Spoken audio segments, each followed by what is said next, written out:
cunts, don't forget to click the subscribe button. No, do you have to be a dentist? No. But so the case describes that one of his associates is willing to buy the business from the owner, has to move forward the business. Correct. Now, I will encourage the team to look from the QLA perspective as we are going in there to buy this. So I can tell you briefly from my point of view, my colleagues can disagree. I don't like the deal, first of all, following the QLA steps. The young man wishes to put $190,000 from the start in the deal, his own money. We start with zero money, so this already. The start with zero money, just to refresh everybody's memory, because we don't have any. Most of you are skint. Yes. Flat, busted, broke. Yes. There's a couple of you that aren't, but I mean, that's one. Okay, go ahead. Okay, that's one. Secondly, he knows that he will get a loan from the bank, but the interest is a 6%. Your advice was to get as low as possible 1 or 2%. Well, if you get it, but in Canada, the interest rates are higher. Depends on the country. Yeah, in Canada, the interest rates are higher. In Poland, the interest rates are higher. In the UK, it also depends what source the money's coming from. If you're getting stuff from the International Monetary Fund, the World Bank, interest rates are low. But if you're getting from the World Bank of Canada, they're going to gouge you. If you get money from Barclays here, they're going to gouge you. But go ahead. So 6%, you say it's a lot? No, but whether it's 4 or 6%, it's going to kill the deal. If 2 or 3 points or 200 or 300 basis points kills your deal, it's not worth doing. But I mean, cash flow covers debt service anyway. Okay, that's a good point, right? Net income here, $250,000 in last year's net income, that easily covers debt service of the whole thing. So 6% loan, $510,000, that's $30,000 a year debt service. Am I missing something? Because it seems too easy. But you're not going to get the full loan. Okay, fine. Let's say you get, I don't know, 75. What if you got 50% owner finance? Then you're away free. But the case, you're supposed to look at the cases.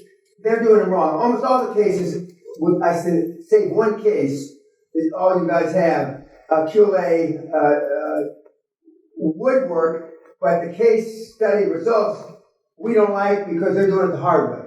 It's an academic way of. Correct. They're either having to put up money, which we don't have, or they're not asking for seller finance or. Correct. So you look at the deal, the way it's set up, and Brian says cash flow covers debt service at some level. Yeah. But let's say, I'm just saying that the seller took 30% seller finance back, then you're away free. Without even looking at the numbers. The only thing, these numbers look a little suspicious. So it's like net income, 84,000 to 187 to 264 in 3 years.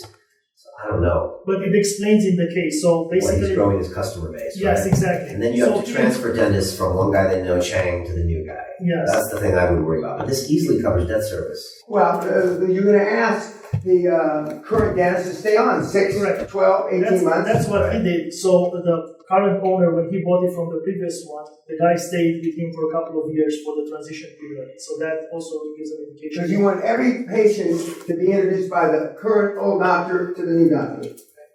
And then the dentist people stay, right? Correct. So that's what this says. The only problem is there's not much expansion there. The area, it's a pretty small town, so it's never going to be some business that blows you away. But the numbers look really at the end of the day, the decision for the team is based on the numbers, and if we are buying the business now with this young dentist in place, will we go for it? Well, if you can't get the seller finance, and you don't want to put your own money in, then there's no deal. Correct. So Will Chang do seller finance. It sounds like he wants to go back to Montreal. That's what he said. I bet you could get 20. Well, so he wants $190,000 of cash. Is what he says he needs. So you need that seller finance, and then you can do the deal. Even at a higher interest rate, you would do this at 8%. Correct. So if you can convince the seller finance to do 190, which is what, 30% seller finance? About. Okay, 40%? So how do you pull out money? Or you get the bank to loan you more. No, remember we're doing the salami technique. There's the principal on the loan itself.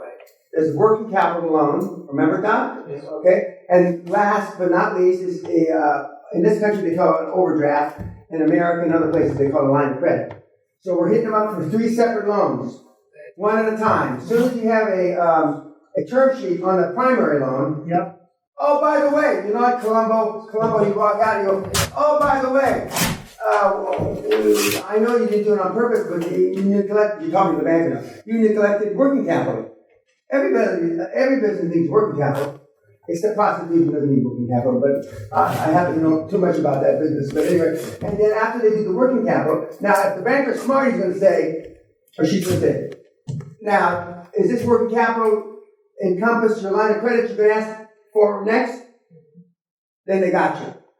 Because there's a lot of kids of you out there doing this. Not that I train, but they on the website, and they normally get things out of sequence. Some of the kids, and I laugh, and I'm not because they're fucking it up, but they ask for the line of credit first because it's the smallest amount.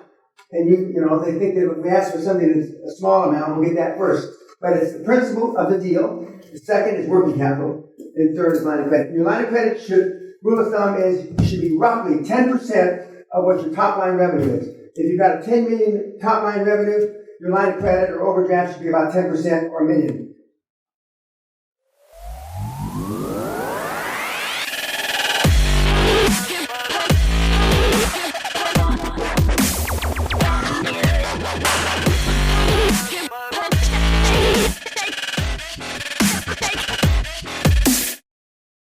And they'll wiggle, and you have to pay a fee. A lot of the kids don't want to get the line of credit because you have to pay a fee for it, whether you use it or not. Normally 1 point. How much? A point? A point every year. It's worth it to have it there. It's worth it. It's worth it, absolutely. How do you take cash out, though? Pardon? Well, okay. Well, then I take cash out of the working capital loan. Okay. So you just take a loan out on working capital? No, you have working capital. It's working capital. You've got the main loan, whatever it is. The working capital is significantly less, and let's say it's 15 or 20% of the term loan, the big loan. Yeah. And they'll ask, very seldom does anybody ever ask you what are you going to use working capital for. Because you don't know. You may have a cash flow shortage. There may be a tsunami. Trump may drop a bomb on the country next door. So they rarely make you put hard, fast details about your working capital. And remember, we're not paying dividends to the shareholders, the directors. We're paying bonuses based on their productivity on the deal.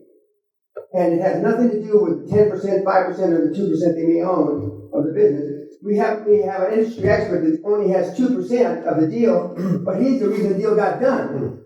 So if let's say you got 200 grand split up, I would take as the I was 75. I would give each director like 10-ish, but I give that director that made the deal happen, I give him 25 or 30. And it's all transparent. Everybody knows it's not a Eastern Bloc deal where it's a big secret what you pay everybody. Everybody understands how much money. And so now the other people who got less than 25 grand, well, fuck. So-and-so got 25 grand, and then, so he worked like a dog. And then when you start doing like 6, 7, 8, 10 deals a year, 25 grand, that's $250,000. None of these directors working for British Telecom or SAP or whoever got any kind of bonuses. The best story is one that I personally went through with a Canadian company. When I bought Bow Valley decades ago, I asked the CEO, they represented 40% in the coal division, 40% of the bottom line for the last 20 years. What's the biggest bonus you ever got, Clyde? He says, 20 grand. I said, how many times did you get it? He says, once. And then legend has it, I pulled in an envelope. That's how you talk to people. I pulled an envelope out of my pocket, and I slid it across the table to him. And Hazard County is dry county. Can't drink. The bottle of Jack Daniels sitting on, there in a paper bag. And so he picked the envelope up, and he looked at it, and it said, cashier's check, 100 grand. And he put it back down the ground. I said, that's yours, whether you come with us or you don't.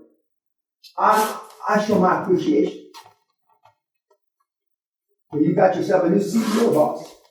Anything else? Then I went to my famous speech about nepotism. Nepa what? You can't have your relations work for you. Well, my assistant, she's got 22 relatives in the company. I mean, we sleep with our cousins. Everybody's related. I mean, we have to fire 2,000-3,000 people.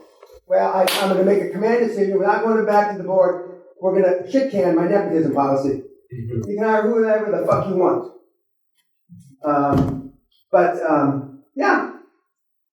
So remember, three loans: the principal on the deal, working capital, and line of credit. And you take the working capital out and pay the bonuses Yeah, to yeah, the board. yeah, yeah. And you just pay that. No, it doesn't take all the working capital. Right. You leave some working capital. So that's okay, and that gives you an extra premium on Correct. you ask the bank. Yeah. Could you ask the bank just for 20% more, or the number? Well, you always ask for more. Okay. You ask for more before you get to the second part. The delta. You always ask for more on every bit.